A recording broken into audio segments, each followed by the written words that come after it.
O escritor Rui Castro é convidado do Sempre um Papo desta semana. Autor das biografias consagradas de Nelson Rodrigues e Mané Garrincha, Rui Castro fala sobre seu mais novo livro, Carmen. A obra é a biografia mais extensa e detalhada de Carmen Miranda, considerada a brasileira mais famosa do século XX. Nela, Rui Castro narra a história de uma mulher extremamente ousada para a época. Mas o autor não se limita a reconstruir a vida da pequena notável. Ele resgata a história da música popular brasileira e leva o leitor a um passeio pelo Rio de Janeiro dos anos 20 e 30 e por Nova York e Hollywood dos anos 40 e 50. Você confere agora Sempre um Papo com Rui Castro. Boa noite. Vamos dar início a mais uma edição do projeto Sempre um Papo aqui em Brasília, na Caixa Cultural. O projeto é uma realização da Caixa Cultural e do Jornal Correio Brasiliense. Eu agradeço a presença de todos. Hoje a gente tem a alegria de receber o escritor Rui Castro para lançar a biografia de Carmen Miranda, livro intitulado Carmen, editado pela Companhia das Letras. Gostaria de convidar Rui Castro para vir ao palco, por favor.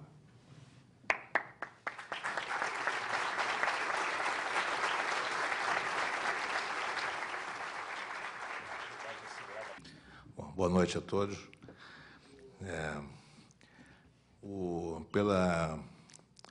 Pela minha maneira de trabalhar nesse tipo de livro, o Carmen foi, na verdade, uma grande corrida contra o tempo. E quando eu digo minha maneira de trabalhar, é que eu faço esse tipo de livro ouvindo o máximo possível de fontes, de informações. Tento entrevistar 150, 200 pessoas de cada vez, para cada livro, né? Várias vezes cada uma. Às vezes dando um intervalo assim, de 6 meses entre uma conversa e outra, fazendo as mesmas perguntas para ver se respondem igual. Geralmente respondem. E quando eu tive a ideia de trabalhar fazer o livro Carmen, que foi mais ou menos em dezembro de 2000, eu fazendo os cálculos ali rapidamente, eu concluí o seguinte: para eu falar com uma pessoa que tivesse tido um contato pessoal com a Carmen, durante a carreira e a vida brasileira dela, essa pessoa teria que ter, talvez, 19 anos, no ano de 1939, que foi o ano em que ela foi embora para os Estados Unidos. E quando eu digo 19 anos, seria assim, uma idade razoável, mínima, né, para a pessoa poder ir a um cassino, ver um show dela. Então, uma pessoa que tivesse 19 anos em 1939 terá nascido em 1920, e como já estávamos em 2000, eu podia contar com fontes de pelo menos 80 anos de idade, né? Então, eu tinha que correr contra o tempo, né, porque essa é uma idade que costuma ser complicada, né? E, na verdade, eu não pude começar imediatamente, estava tratando de outros livros, né, e só pude, já me dedicando ao livro, mas só pude começar a trabalhar nele quase com exclusividade 2 anos depois. Nessa altura, essas pessoas já estavam com 82 anos, e eu temeroso até de que eu não fosse encontrar muita gente, né, porque as melhores fontes de informações são exatamente as pessoas que não ficaram famosas, né, que moram lá no caixa-prego, né, que às vezes não tem nem telefone, que ninguém sabe de onde se encontram. São essas pessoas que têm realmente as grandes informações sobre as grandes figuras. E eu tinha medo que não fosse encontrar muitos, mas aí é quando você sai em campo, né, e conversa com um, conversa com outro, um te leva a outro, e você vai fazendo uma cadeia de fontes, até que eu cheguei a um ponto que eu já estava conversando com pessoas de 93, 94 anos, né, com a cabeça muito boa. Então, quando eu encontrava alguém de 84, 85, que dizia: Rui, você me desculpe, eu não estou com a cabeça muito boa, estou com 84 anos. Falei: essa desculpa eu não vou aceitar, porque 84 anos para mim está com espinhas ainda, entendeu? Eu estou conversando com gente de mais de 90 que está com a cabeça muito boa. E foi assim que foi possível, né, que eu pude cumprir uma meta que eu tinha me imposto nesse livro. Esse não é o primeiro livro sobre Carmen Miranda, já foram feitos vários. Eu acho que todos têm suas virtudes, mas eu achei que eu podia fazer um outro livro, né, um livro até maior, porque eu queria me dedicar a explorar a carreira, a vida e a carreira brasileira da Carmen, que eu tinha certeza que era uma coisa de grande importância para a cultura brasileira, para contrabalançar com o excesso de destaque que eu acho que foi dado à carreira americana dela, a tal ponto que inúmeras pessoas, quando pensam em Carmen Miranda, a única coisa que a gente consegue se lembrar é essa imagem da mulher fantasiada, né, com uma fantasia, com uma peru, um turbante de frutas, ou de flores, ou de penas, ou coisa parecida, mas talvez não tenham se dado conta de que, antes disso, ela foi também essa mulher aqui, né, uma extraordinária, não só artista brasileira, como uma grande mulher brasileira, né, uma pioneira em comportamento e tudo mais, e que, como artista, foi responsável pela consolidação de vários veículos, né, entre os quais o disco, o rádio, o cinema musical brasileiro, né, se é que isso existe, e o cassino, né, quer dizer, sem a Carmen nós não teríamos tido isso. E eu consegui esse levantamento, essas informações, por intermédio dessas pessoas que conviveram com a Carmen. Um deles extraordinário, né, que é o João Joca, um cantor final dos anos 20, começo dos anos 30, que está vivo ainda, foi numa palestra que eu dei lá no Rio agora, semana passada, muito bem, muito rijo, nos seus 94 para 95 anos, que foi amigo da Carmen, quando a Carmen tinha 20 anos de idade, e já era apaixonado por ela, né? Impressionante. E foi até muito comovente, que eu estava lá dando essa palestra na Travessa, agora semana passada no Rio, e aí ele estava presente, aí eu mencionei, agradeci a presença dele, ele se levantou, foi muito aplaudido, etc. Tal, e aí ele acabou dizendo o seguinte: Rui, na verdade, eu conheci a Carmen quando nós tínhamos 20 anos, ela tinha 20, eu tinha 19, coisa parecida, eu era apaixonado por ela, nunca lhe faltei ao respeito, apesar dela ter me dado um beijo na boca, né, que quase eu desmaiei, mas eu sabia que era uma brincadeira que ela estava fazendo comigo. E eu só lamento acrescentar que eu fui, infelizmente, a última pessoa que a viu, né, porque depois, muitos anos depois, ele encerrou a carreira de artística, se elegeu vereador pelo então Distrito Federal, que era o Rio, e foi presidente da Câmara dos Vereadores. O corpo da Carmen foi velado na Câmara dos Vereadores, e ele foi a última pessoa que autorizou, né, que o caixão fosse fechado. Então, foi a última pessoa que viu o corpo da Carmen, né? Então, foi uma coisa assim, a plateia queria chorar, né? Foi uma coisa impressionante. Então, quer dizer, o trabalho num livro como esse tem esse tipo de satisfação também, né, de você poder privar, nem que seja um pouco, com pessoas que foram testemunhas oculares da história, né, que participaram efetivamente da história e tudo mais. O fato é que nessa corrida contra o tempo, para localizar os sobreviventes, teve coisas assim, né? Eu fui, por exemplo, fui capturar uma fonte numa clínica geriátrica no Rio, né? E, por sorte, o paciente ainda estava em condições de me dar muitas informações. Coitado, talvez ele não soubesse que ele tinha comido no café da manhã, mas ele sabia muito bem, ele se lembrava ainda muito bem de coisas que aconteceram com ele há 60 anos atrás, no tempo que ele trabalhava no consulado brasileiro em Los Angeles e privava muito com a Carmen, né? Quando eu ficava sabendo assim, se alguém me dissesse, não, Rui, o que você está fazendo? Estou trabalhando com Carmen Miranda, fazendo isso sobre Carmen Miranda. Ah, é? Minha avó morava na Urca, em 1932. Ah, não vai dar, então não adianta, porque a Carmen não estava lá em 32 ainda. Mas quem sabe a sua avó? Cadê sua avó? Está viva? Ah, já morreu. Mas não deixou uma gaveta cheia de recortes, de papéis, documentos? Ah, até que deixou. Então, você pode capturar para mim? Aí, de repente, eu encontrava até coisas interessantes. Quer dizer, ou seja, passou dos 80 anos, passou por mim, tinha mais de 80 anos, viva ou morta, eu fui atrás, entendeu? Só não fui a centro espírita. Mas... Departamento geriátrico total, hein, Rui? Pois é. E é por isso que foi possível reconstituir a vida e a carreira brasileira da Carmen, sem prejuízo, evidentemente, da carreira americana.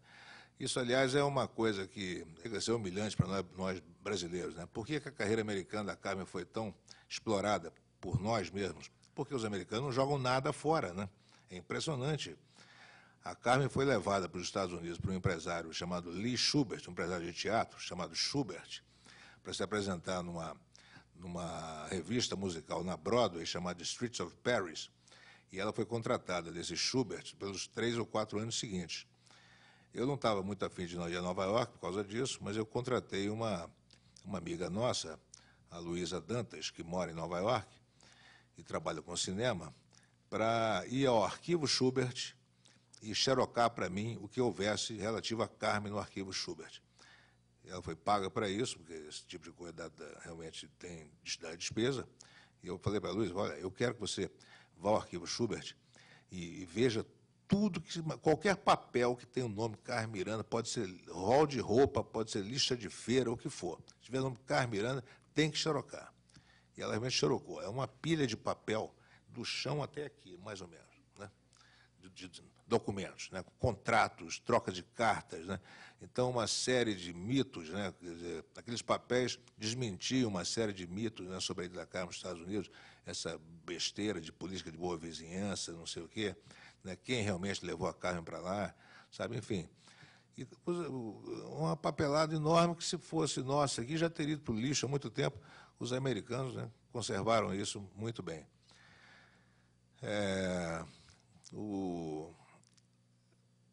Eu acredito até que a falta de informações, né, até agora sobre a vida brasileira da Carmen foi por isso, né? Primeiro, pela falta de material palpável, né, que pudesse ser consultado, tipo documentos, e falta de tempo, de condições, de interesse, né, de tentar localizar os sobreviventes e conversar com eles, né, para que contassem como foram, né? Mas eu tenho um orgulho enorme de ter feito isso, porque eu acho que esse livro levantou, pôde finalmente responder a uma pergunta que intrigava até a mim.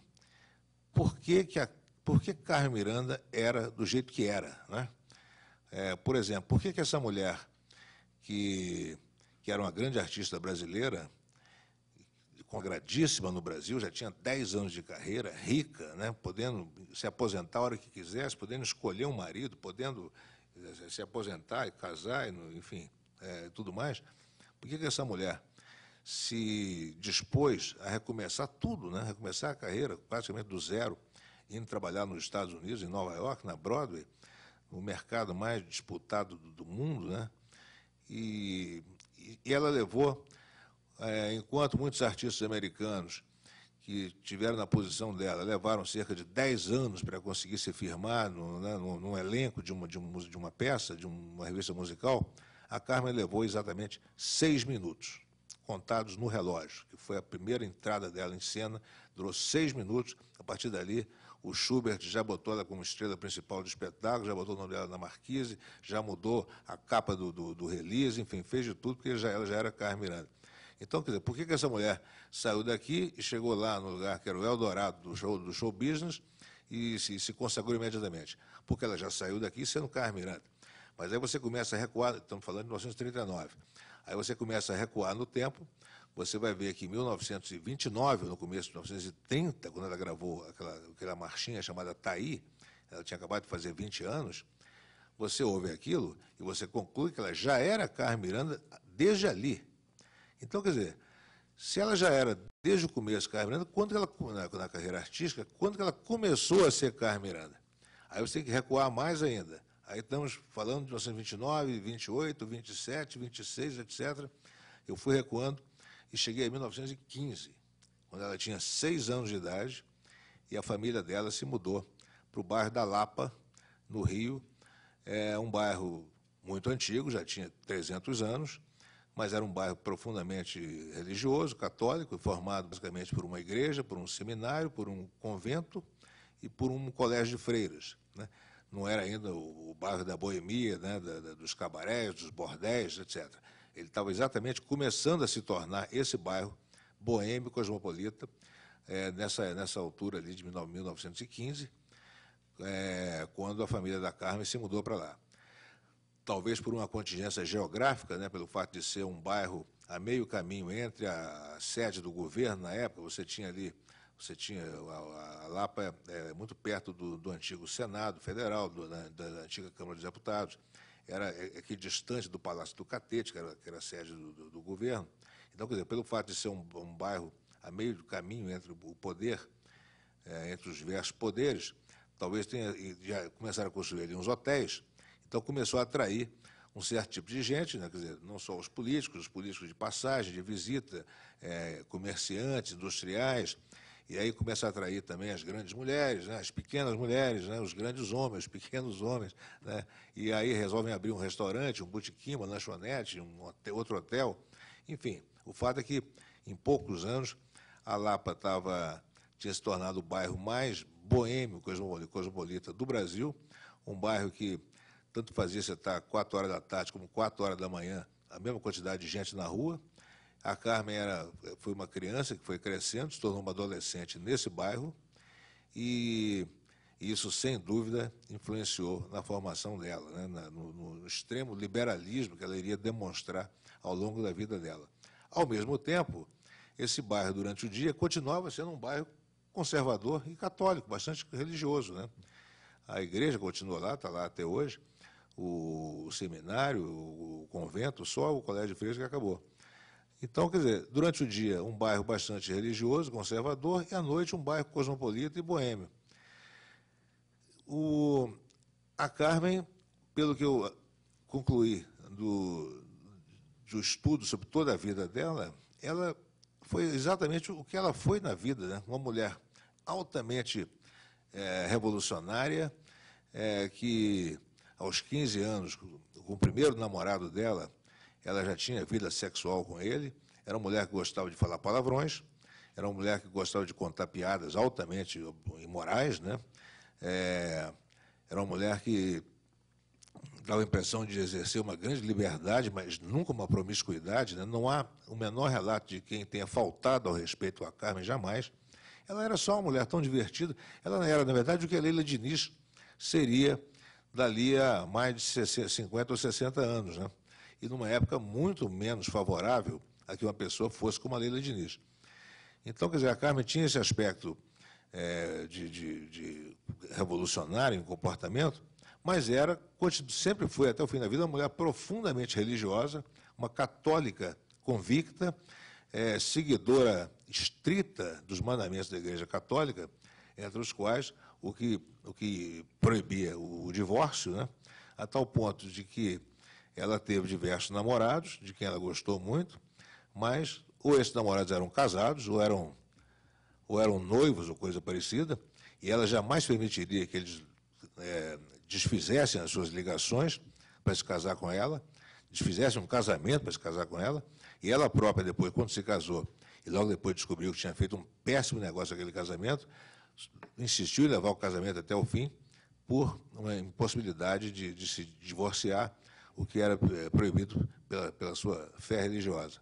Aliás, pode até, de certa maneira, morrer disso.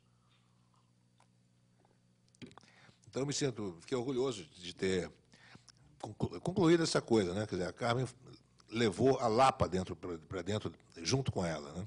E foi isso que fez com que ela se tornasse Carmen Miranda, a menina de 20 anos de idade, que aos 30 recomeçou tudo em Nova York e levou exatamente 6 minutos para vencer. Eu tenho notado, depois que o livro saiu, em meados de dezembro, lá no Rio, toda hora me param na rua e me falam, puxa, a Rua Carmen é espetacular. Eu sei que estão se referindo ao personagem, não exatamente ao livro, mas o que me encanta é a nova intimidade, né, com que falam da Carmen. Jovens, né, de repente, se refere a ela não mais como olha, a Carmen Miranda, hein? Não é a Carmen Miranda, mas é a Carmen, né?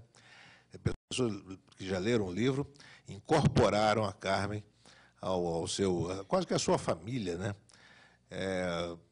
Se interessaram, mas já que têm se interessado em comprar os discos e ouvir como ela cantava, enfim, estão se dando conta, né, da grande artista que o Brasil produziu, e é isso que justifica realmente o trabalho que dá a você fazer uma coisa como essa, durante 5 anos, resultar num livro de cerca de quase 600 páginas, 1.600.000 caracteres, e até agora não encontrei ninguém que reclamasse que o livro está longo demais, hein?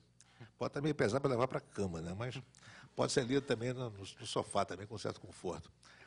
Afonso não quer fazer uma pergunta fundamental? Se você respirar, nessa hora a gente bate palma.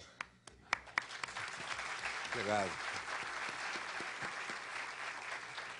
Bem, gente, tem 2 microfones dos 2 lados, quem quiser fazer pergunta. Eu só queria saber o seguinte, Rui, para começar.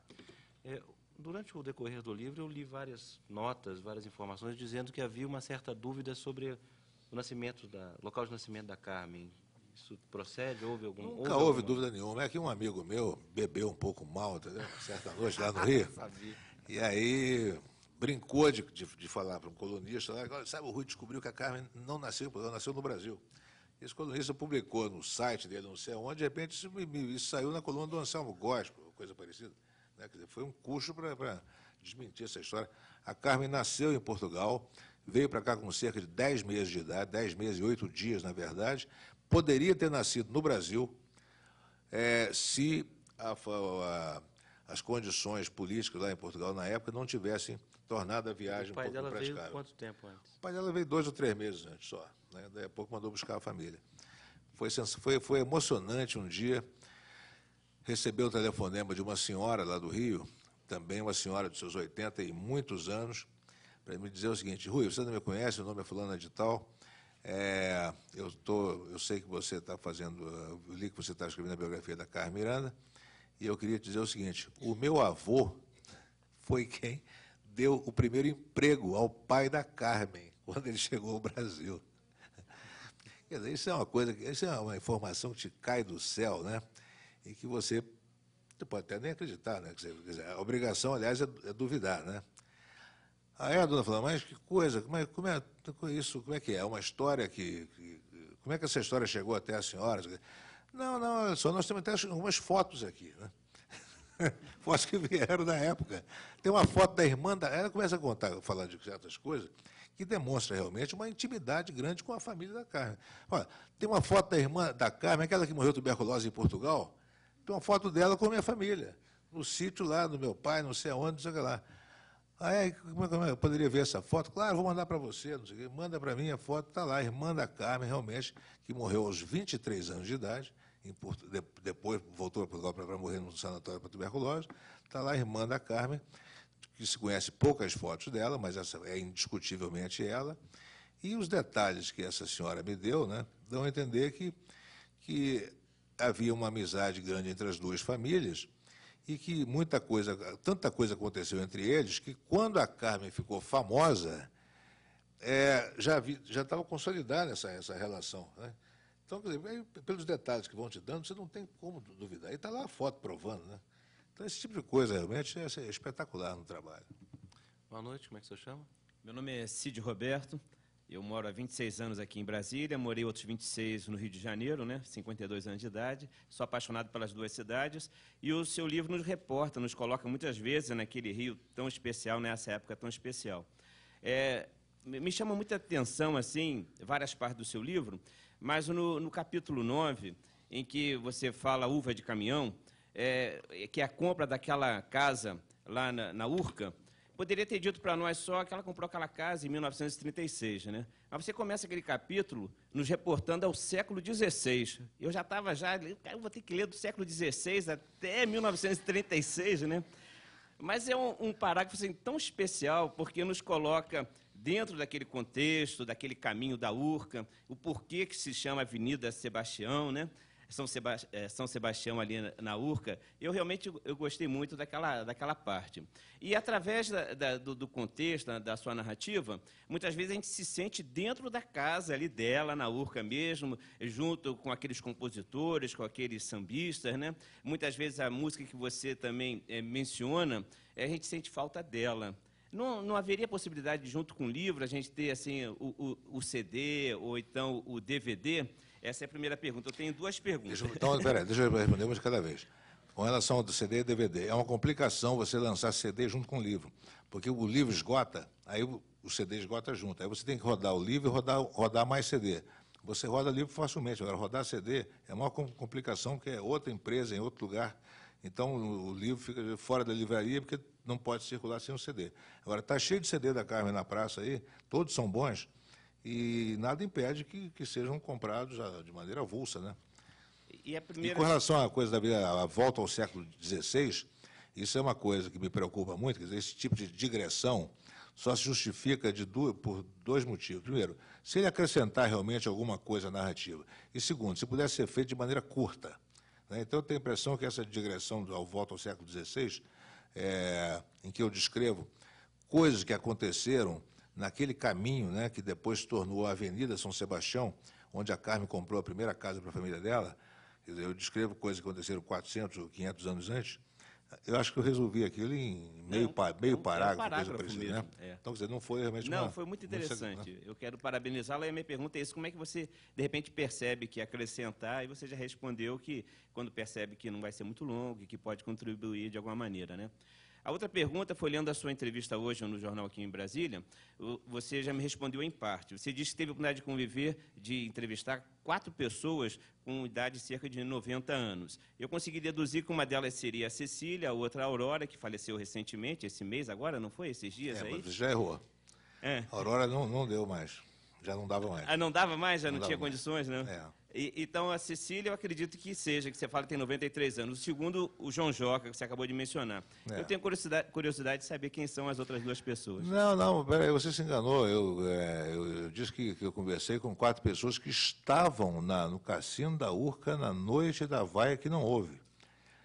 Só ali 4 pessoas, porque entre pessoas, de modo geral, que conviveram com a Carmen dos anos 30, eu conversei com mais de 15 ou 20. Posso dar o nome de alguns. Um deles, o cantor Roberto Paiva.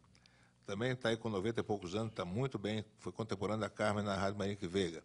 Outro foi, morreu agora há pouco tempo, o falecido, o ex-comediante Ronaldo Lupo, que trabalhava em chanchada, era sócio de uma alfaiataria no Rio, se vestia muito bem, né, aquela coisa, ele era muito vaidoso, aquela coisa toda. A Carmen o encontrou na Rádio Marinque Veiga, nem sabia quem era ele direito, porque ele não era famoso. Disse, poxa, você se veste bem aberto, onde é que você faz seus ternos? Ela disse, eu que faço, quer dizer, eu não, meu sócio, eu sou sócio de um alfaiate na Avenida Rio Branco. Disse, eu quero que o seu alfaiate me faça uns ternos, para mim. E ela foi fazer terninhos masculinos, né, com esse sócio do Ronaldo Lupo, e que depois se tornou um alfaiate famoso no Rio. E a Carmen foi a lançadora, entre outras coisas, dessa moda de ternos masculinos, né? Alguns anos depois, 2 anos depois, seria também a lançadora da moda do sapato de plataforma, cujo protótipo, né, cujo primeiro sapato do gênero foi feito por um sapateiro do Catete, chamado Caldas, né, que ela descreveu o sapato que ela queria, e o Caldas era um português meio conservador. Disse, dona Carmen, isso vai parecer sapato de aleijado. Disse, é isso mesmo, pode fazer, estou mandando. Fez o sapato, nem preciso dizer o que aconteceu com a plataforma, né? Se a Carmen tivesse patenteado esse tipo de sapato, os sobrinhos tataranetos dela não teriam que trabalhar pelos próximos 300 anos. Mas ela não patenteou nada. Foi importante dizer, não só para a plateia, mas também para os telespectadores, conta essa história da vaia que não houve. Isso é uma história incorporada ao folclore da Carmen, que ela teria voltado ao Rio, um ano depois de ir para os Estados Unidos, ela teria voltado ao Rio de férias, teria aceitado se apresentar num espetáculo beneficente no Cassino da Urca, que tinha sido até então o grande palco dela. Esse espetáculo beneficente seria uma iniciativa da primeira-dama de então, a dona Darcy Vargas, mulher do Getúlio Vargas, e a Carmen teria cantado, primeiro teria cumprimentado a plateia em inglês, né, em vez de chegar e falar, oi, macacada, como era o jeito dela, falou hello, people, e aí cantou South American Way, que é uma espécie de rumba, com alguns versos em inglês, e aí teria levado uma vaia, e aí diriam que ela tinha voltado americanizada, né? Ela realmente saiu chorando do camarim para o camarim e não encerrou o espetáculo, cantou 3 ou 4 músicas e encerrou o espetáculo. Não houve essa vaia, segundo todas as pessoas que eu conversei, que estavam lá, além de outros documentos que eu levantei, ela foi recebida realmente com muita frieza e hostilidade pela plateia. E isso não faz muita diferença. Vaia ou hostilidade dá na mesma, de certa maneira. O importante é o seguinte, por que ela foi recebida com essa hostilidade? A versão oficial até hoje é que a elite brasileira, por ser muito esnobe ou coisa parecida, não não aceitava uma cantora de samba representando o Brasil, né? Uma mulher que não era a legítima representante do Brasil, porque era meio palhaça, meio isso e aquilo, e aí, além de tudo, volta falando inglês, cantando música americana, não sei o quê, daí a vai, a hostilidade. Quer dizer, as lendas são criadas, né? Uma lenda se contradiz com a outra, e você começa só a pensar no assunto e você já não entende por que a coisa é assim. Bom, se a elite brasileira era tão snob que não gostava de samba, por que ia vaiar a Carmen se ela voltou cantando em inglês uma rumba? Né? Deviam até gostar, né? Ao mesmo tempo, o contrário. Se achavam que ela estava americanizada, aí realmente fizeram, né? Tudo bem, que tinha mais do que vaiar mesmo, então, porque deviam gostar muito de samba, né? Achavam, então, que o samba que era grande coisa. Então, qual é a versão correta? Na verdade, nenhuma das duas. O que aconteceu foi o seguinte: quando a Carmen embarcou para os Estados Unidos um ano antes, o Bando da Lua, que foi com ela, foi realmente o embarque, né, a ida do Bando da Lua, teve a contribuição do governo da ditadura Vargas, que forneceu as passagens para o Bando da Lua, porque o empresário americano não queria pagar as passagens do Bando da Lua, o Lorival Fontes, chefe do DIP, e a Voz do Brasil, pagaram passagem do Bando da Lua, e com isso o Bando da Lua embarcou com a Carmen. Com isso, a ditadura Getúlio começou a se sentir meio responsável pela ida da Carmen para os Estados Unidos, e achando ótimo, né, porque ela chegou lá, ela venceu, né, quer dizer, de repente ela seria uma ótima garota propaganda para o regime brasileiro da época, que era praticamente um regime fascista, né, quase se jogando no colo dos alemães. Aí a Carmen me volta ao Brasil um ano depois, exatamente naquele mês de maio, junho de 40, em que o Getúlio estava fazendo discursos em que ele praticamente estava jogando o Brasil no colo dos alemães, né, para que os alemães construíssem a siderúrgica. O governo Getúlio, naquela época, era infestado de simpatizantes abertos do nazifascismo, né, como o general Góes Monteiro, o general Dutra, o Lorival Fontes, o Filinto Miller, né? Alguns ali eram torcedores totais da Alemanha, e realmente uma parte da chamada elite empresarial brasileira estava fazendo altos negócios com a Alemanha. A Alemanha ia ganhar a guerra, pelo contexto internacional da época, daqueles meses, a Alemanha realmente parecia que ia ganhar a guerra. Então, de repente, se você torcesse pelos ingleses ou pelos americanos, você estava mal. Então a Carmen me chega, em vez de falar oi macacada, fala hello people, canta uma música meio americanizada. Foi recebida com frieza e hostilidade pelos membros do governo, que estavam ali nas primeiras filas debaixo do palco, e essa hostilidade e frieza impediram que até outras pessoas com quem eu também conversei, que estavam adorando a Carmen ali, queriam aplaudi-la, não tinham coragem de fazer isso, porque sentiam aquela frieza em volta, aquele bando de homem engravatado, com o braço cruzado, de cara fechada para artista no palco, né? Então foi uma coisa que eu me orgulhei também de ter tentado esclarecer que essa história da vaia que não houve. Como é que o senhor chama? Boa noite. Boa noite. Boa noite. Luiz, residente em Brasília. Eu gostaria de saber o que aconteceu com Sebastian, que herdou todo o dinheiro da Pequena Notável. Essa pergunta me tem sido muito feita, eu devia realmente ter dado um destino a ele lá no final do livro. David Sebastian foi um homem americano, se casou com a Carmen em 1947, ambos com 38 para 39 anos. A Carmen, depois de ter namorado muito homem bonito, ela só gostava de homem alto, né, homem forte, homem atlético, não necessariamente intelectual, mas baixinha, bastava ela, né? Então ela gostava de homens muito bem apessoados, atletas, né? Mas todos, infelizmente, já comprometidos, né, ou casados, ou com namorada firme, ela não permitia esse tipo de separação para ficarem com ela. E ela queria ser mãe. O grande negócio da Carmen, ela tinha um desejo, né, irresistível de ser mãe. Se isso parece contradizer o fato de ela ter sido uma mulher revolucionária e tudo, né, de repente o sonho dela é isso, né, que toda mulher tem, basta ver que a Leila Diniz também, que também foi mulher revolucionária, na verdade, se realizou mesmo, foi como mãe, né? A Leila cansou de dizer que o grande negócio que ela tinha feito na vida tinha sido ser mãe. A Leila conseguiu isso numa época mais favorável. Ela foi mãe, solteira, estava pouco ligando também. A Carmen não podia fazer isso. Ela, para ser mãe, ela teria que casar primeiro. E o único homem descompromissado que a pediu em casamento foi esse americano, chamado Dave Sebastian, que, na minha classificação imparcial, né, e até mesmo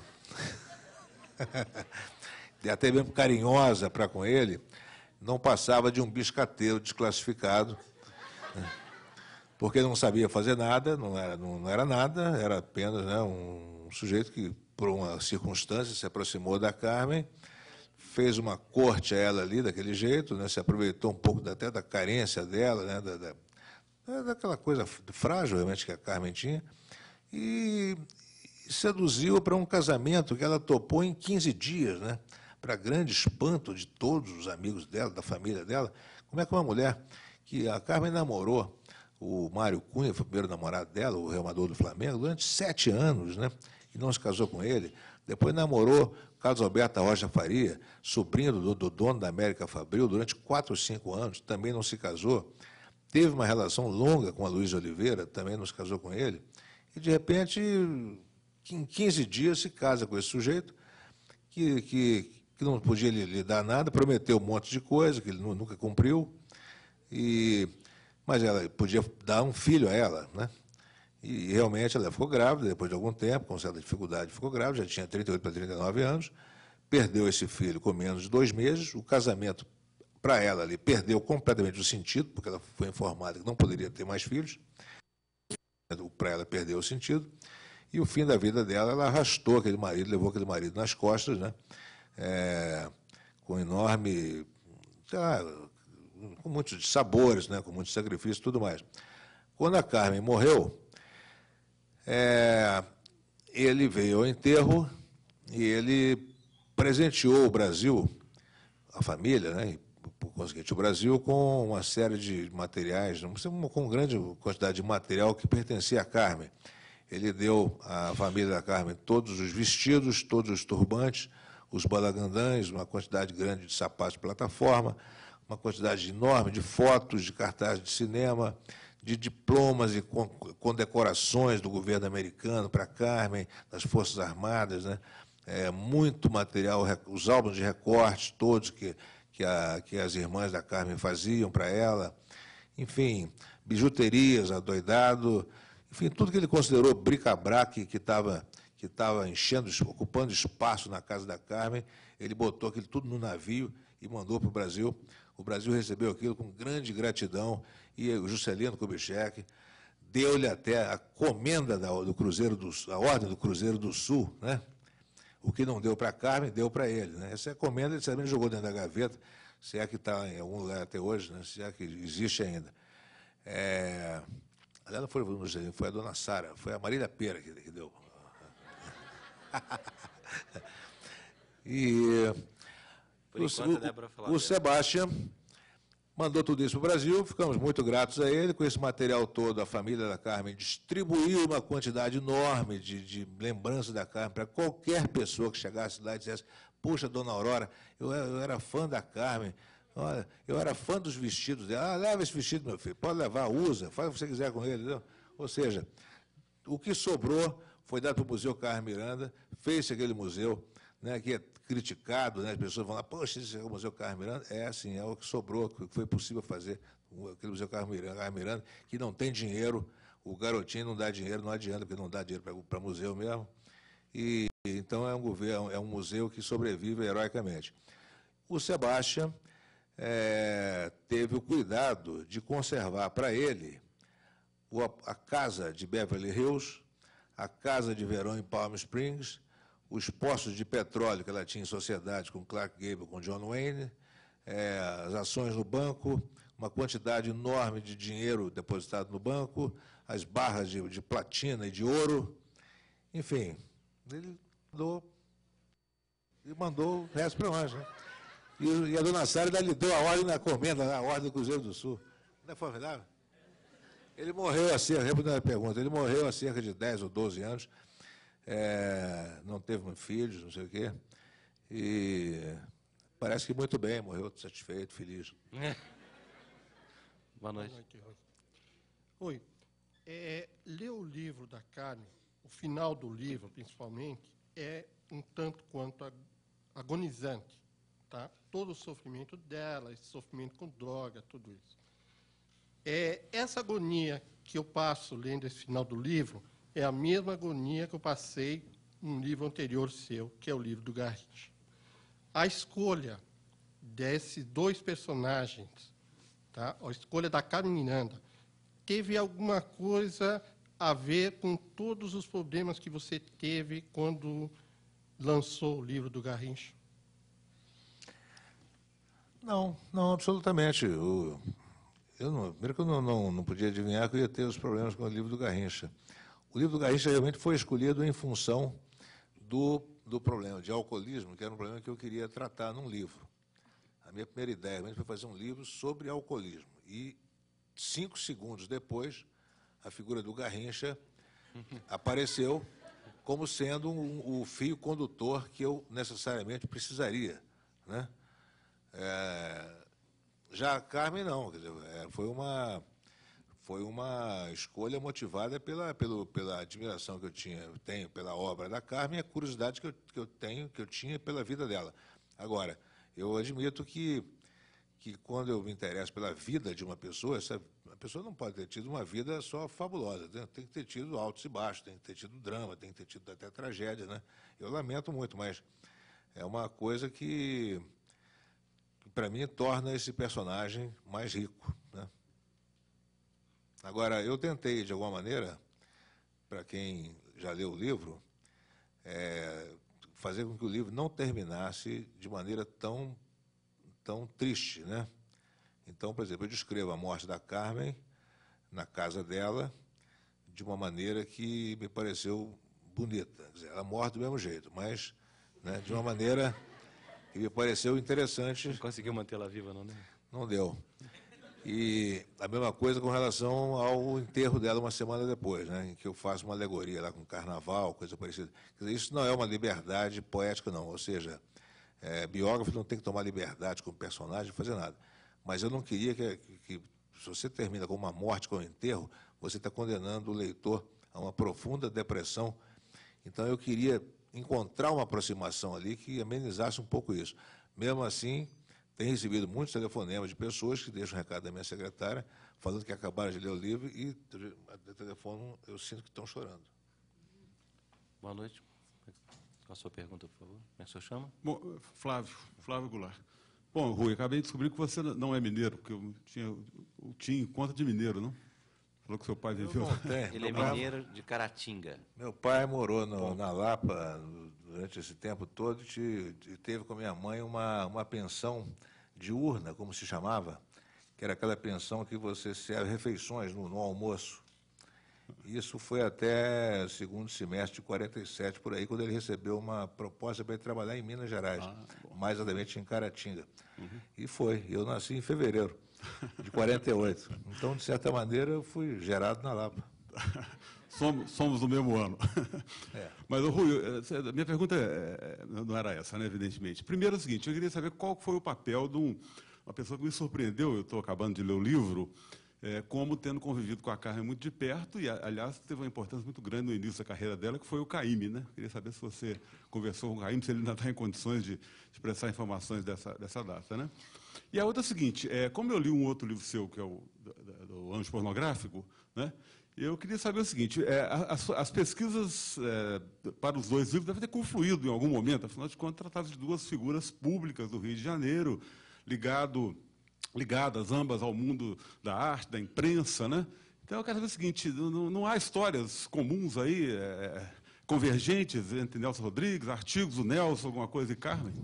A única história comum que eu cito no livro é que o Nelson era o redator de publicidade de um distribuidor de filmes, né, Ponce e Irmão, que era também produtor de espetáculos musicais, que naquela época era comum isso. Os cinemas eram chamados cineteatros, né? Você ia ao cinema, pagava o ingresso, você assistia um filme, mas antes do filme tinha um espetáculo musical ao vivo, no palco, de 20 minutos, e a Carmen fez espetáculos para Ponce e Irmão, antes da exibição de alguns filmes.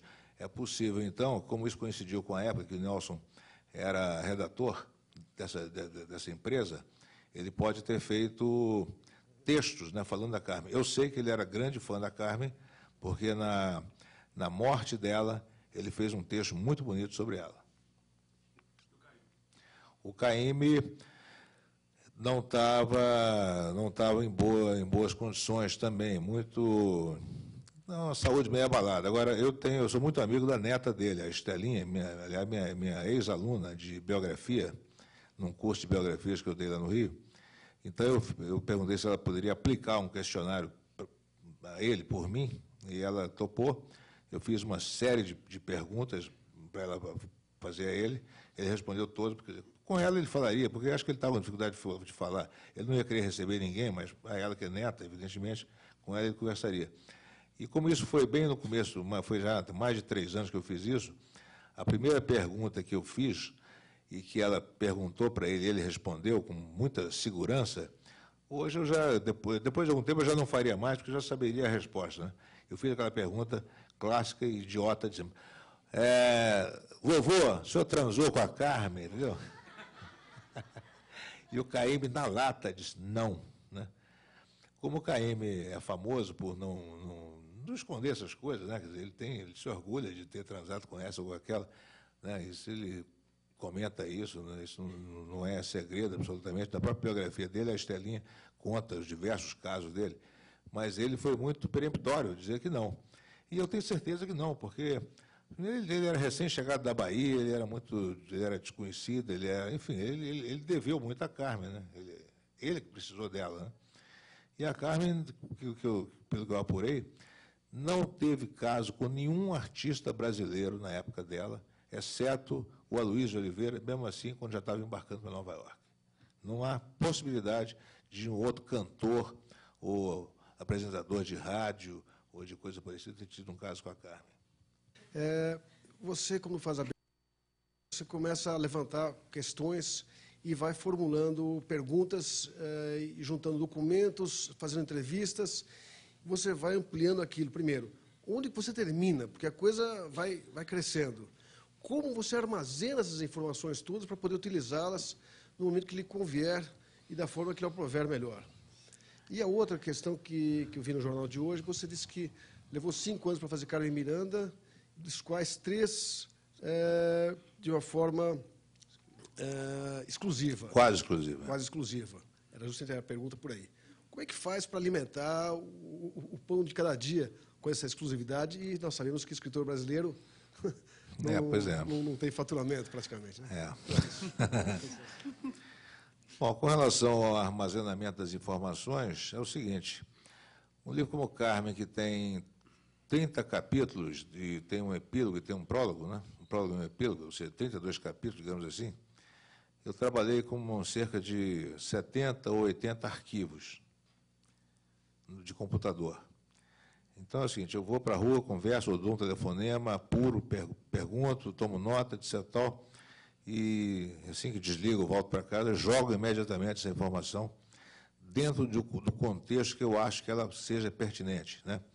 Como eu dou muita importância à cronologia, a maioria desses arquivos são arquivos assim, Carmen, 1929, Carmen, 1934. Alguns arquivos são assim, o arquivo de 1939, por exemplo, eram 5 ou 6 arquivos, o de 40 também. Você pode ver que, não por acaso, são os capítulos mais longos. Então, assim, Carmen, 1940, 1, 42, 43, 44, e por aí vai, né? Esse material tem que ser visitado permanentemente, tem que ser lido permanentemente, de preferência impresso. Muitas vezes, você precisa ter uma cópia, você devia ter no hard drive, ter esse material no hard drive, você deveria ter em outro tipo de proteção, evidentemente, que eu tenho, é um arquivo Terra que eu uso, e você precisa ter isso em papel também, porque no papel você passa a ter mais intimidade com ele. Então, sempre que eu achava que eu tinha uma quantidade razoável de material dentro de cada arquivo, imprimia esse arquivo, grampeava e levava esse arquivo para o banheiro, levava na hora de almoçar, entendeu? De jantar em casa, etc., para ficar lendo, com a caneta na mão. Puxa, esqueci de botar isso, o cara falou mais assim, sabe? A tal ponto que, quando você acha que já não tem mais nada, sabe? Você que supostamente, né, se tornou a pessoa que mais entende daquele personagem, né? Entende mais do que a família, entendeu? Porque a família, na verdade, conhece muito o personagem na intimidade da casa, do lar, né? A família não sabe o que se passa com esse personagem no ambiente de trabalho dele, necessariamente. Não sabe. Como a família de Nelson Rodrigues, por exemplo, ficou muito espantada de certas coisas que eu conto no livro, mas eu até falei para o filho dele, Joffre, olha, a sua mãe sabe o que o Nelson fazia em casa. No máximo no Maracanã, se alguém contasse para ela, né? No máximo na redação do Globo. Se alguém falou, agora, como é que ela vai saber o que se passa na casa da namorada do Nelson, entendeu? Que ele tinha, né? E como é que a namorada do Nelson vai saber o que se passa na casa dele? A não ser que ele contasse, né? Enfim, todo personagem tem uma variedade de cenários nos quais se move, e o biógrafo pode não saber em profundidade sobre cada um, mas ele sabe um pouco de todos. A família sabe muito bem o que se passa ali na sua proximidade, né? Então, com esse tipo de conhecimento, chega um momento em que você pode se fazer o seguinte desafio. Bom, qual é a pergunta mais difícil que eu posso fazer sobre o personagem e que eu próprio não saiba responder? Aí, quando você não consegue fazer essa pergunta, aí pode estar na hora de começar a escrever. E aí, devido a essa grande intimidade com o personagem, com o material, com os arquivos que você leu, releu, imprimiu, e não sei o quê, já está tudo mais ou menos na ordem, aí trata-se finalmente de escrever, que é uma coisa que nos outros livros eu levei 4 meses, Chega de Saudade, Anjo Pornográfico, Estrela Solitária, levei 4 meses apenas para escrever, 2, 3 anos para investigar. No Carmen eu levei 9 meses só para escrever, porque era muito material. Gente, muito obrigado. Vamos para os autógrafos. Obrigado.